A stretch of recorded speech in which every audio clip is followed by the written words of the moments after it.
ቀደም አድርጌ እንዳስገባሁላችሁ እንግዲህ የቤት ሰራተኛዋን ያመጣቻት ቤቲ ናት ብዬ ነግሬያችሁ ነበር ከዚህ በፊት። አሁንም ራሷ ቤቲ እንደሆነች በትክክል አረጋገጥኩ። ምክንያቱም እዚህ ቪዲዮ ላይ ራሷ ታይታለች። ምን አደረሽ? የሰጠውሽንስ ነገር እንዴት አደረሽ? ልጆቹስ ምን ላይ ሆኑ? ምንድነው እየተፈጠረ ያለው ብላ እየጠየቀቻት ነበረ። በመሀል ደግሞ ግን ጽናት ደርሳባት ነበር ማለት ነው። ልክ እሷ ቤቲ ስትሄድ ሰራተኛዋን ስታገኛት ጽናት ስትጠይቃት ለቡችላ ለውሻ ምንድነው ምግብ ልሰጥ ምናምን ብላ ቀበጣጠረች። ግን ደግሞ እሷም ያው ሆደ ቡቡ እንደሆነችና አዛኝ እንደሆነች አስባ ነበር። ሁሉም ሰው እንደሷ ሞኝ ስለሚመስላት ራሷን አደጋ ላይ እየጣለች ነው ማለት ነው። በመጀመሪያ እንግዲህ የምትጠረጥራትና የምታደርገው ነገር ስላላማራት ጽናት ነበረች እየተከታተለቻት የነበረችው። ጽናትም ደግሞ ይቺ ሰራተኛዋን ለምንድን ነው የምትከታተለኝ? ለምንድን ነው እዚህ ቤት የመጣችው ብላ በጣም ራሷን አይምሯን እያጨናነቀች የራሷን እየጠየቀች ነው። እዚህ ውስጥ ግን ቤቲ በጭራሽ ጽናትንና ኪራን ከዚህ ዓለም ካላሰናበተቻቸው ወይም ደግሞ ካልገደለቻቸው በጭራሽ የምታርፍ አይደለችም። ከዚህ ባለፉት ክፍሎች ታስታውሱ ከሆነ ቤቲ የኪራ ፍቅረኛ እንደሆነች ታውቃላችሁ። ለጽናት ብላታለች። ኪራ ለኔ ካልሆነ በጭራሽ ላንቺ ሊሆን አይችልም፣ ሁለታችሁን ማጠፋችሁ ብላታለች ለጽናት ማለት ነው። ጽናትም ደግሞ እንግዲህ ኩሽና ቤት ምንድን ነው የተፈጠረ ያለው ይችን ሴት ማን ነው የላካት ብላ ነው የጠረጠረችው ነገር ነበረ። ኩሽና ቤት ውስጥ እቃ እየፈለገች ነበረ።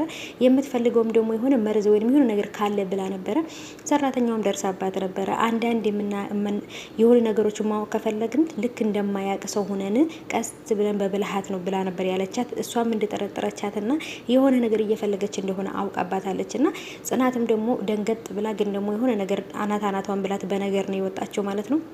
ግብንቻ የእውነት በጣም ከፍቶኛል። ምክንያቱም ጽናትና ኪራ በመድኃኒት በውሃ ውስጥ በምግብ ውስጥ እየጨመረች እየሰጠቻቸው ነው። ሌሎቹ ምንም አልሆኑም። ጽናትና ኪራ ናቸው አሁን ችግር ላይ ያሉት ማለት ነው። ጓደኛዋም ደግሞ አይታት ነበረ። የሆነች ተሸፋፍና ከእናንተ ቤት እቃ ራስቼ ስመለስ ተሸፋፍና ከበር ስትወጣ የሆነች ሴት አየው ብላ ነግራታለች።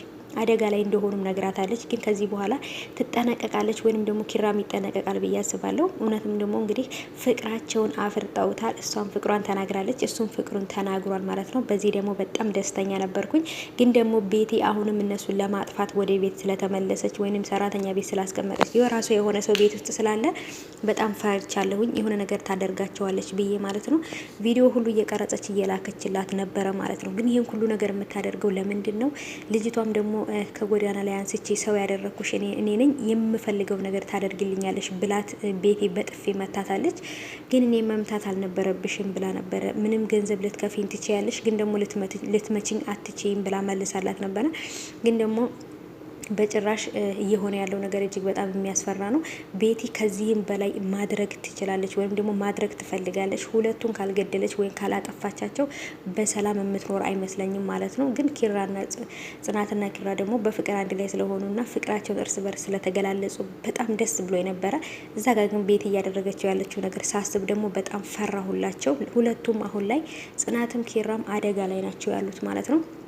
በተለይ ጽናት እየተከታተለቻትና ልታቅባት ስለሆነ መጀመሪያ ማጥፋት ያለብኝ አንቺን ነው ብላ እየፎከረች ነበር። የቤት ሰራተኛዋ ማጥፋት የምትፈልገው በመጀመሪያ ጽናትን ነው። ምክንያቱም ጽናት በጣም ቆቅና ብልጥና አይምሮዋን ምንትን አርጋ በደንብ አርጋ ሰዎችን ስለምትከታተል እሷን መጀመሪያ ማጥፋት አለብኝ፣ ያለዛማ ነገሩ አይሳካልኝም እያለች ነበረ። የእውነት በጣም ነው ያዘንኩት እኔ ከምላችሁ በላይ ማለት ነው።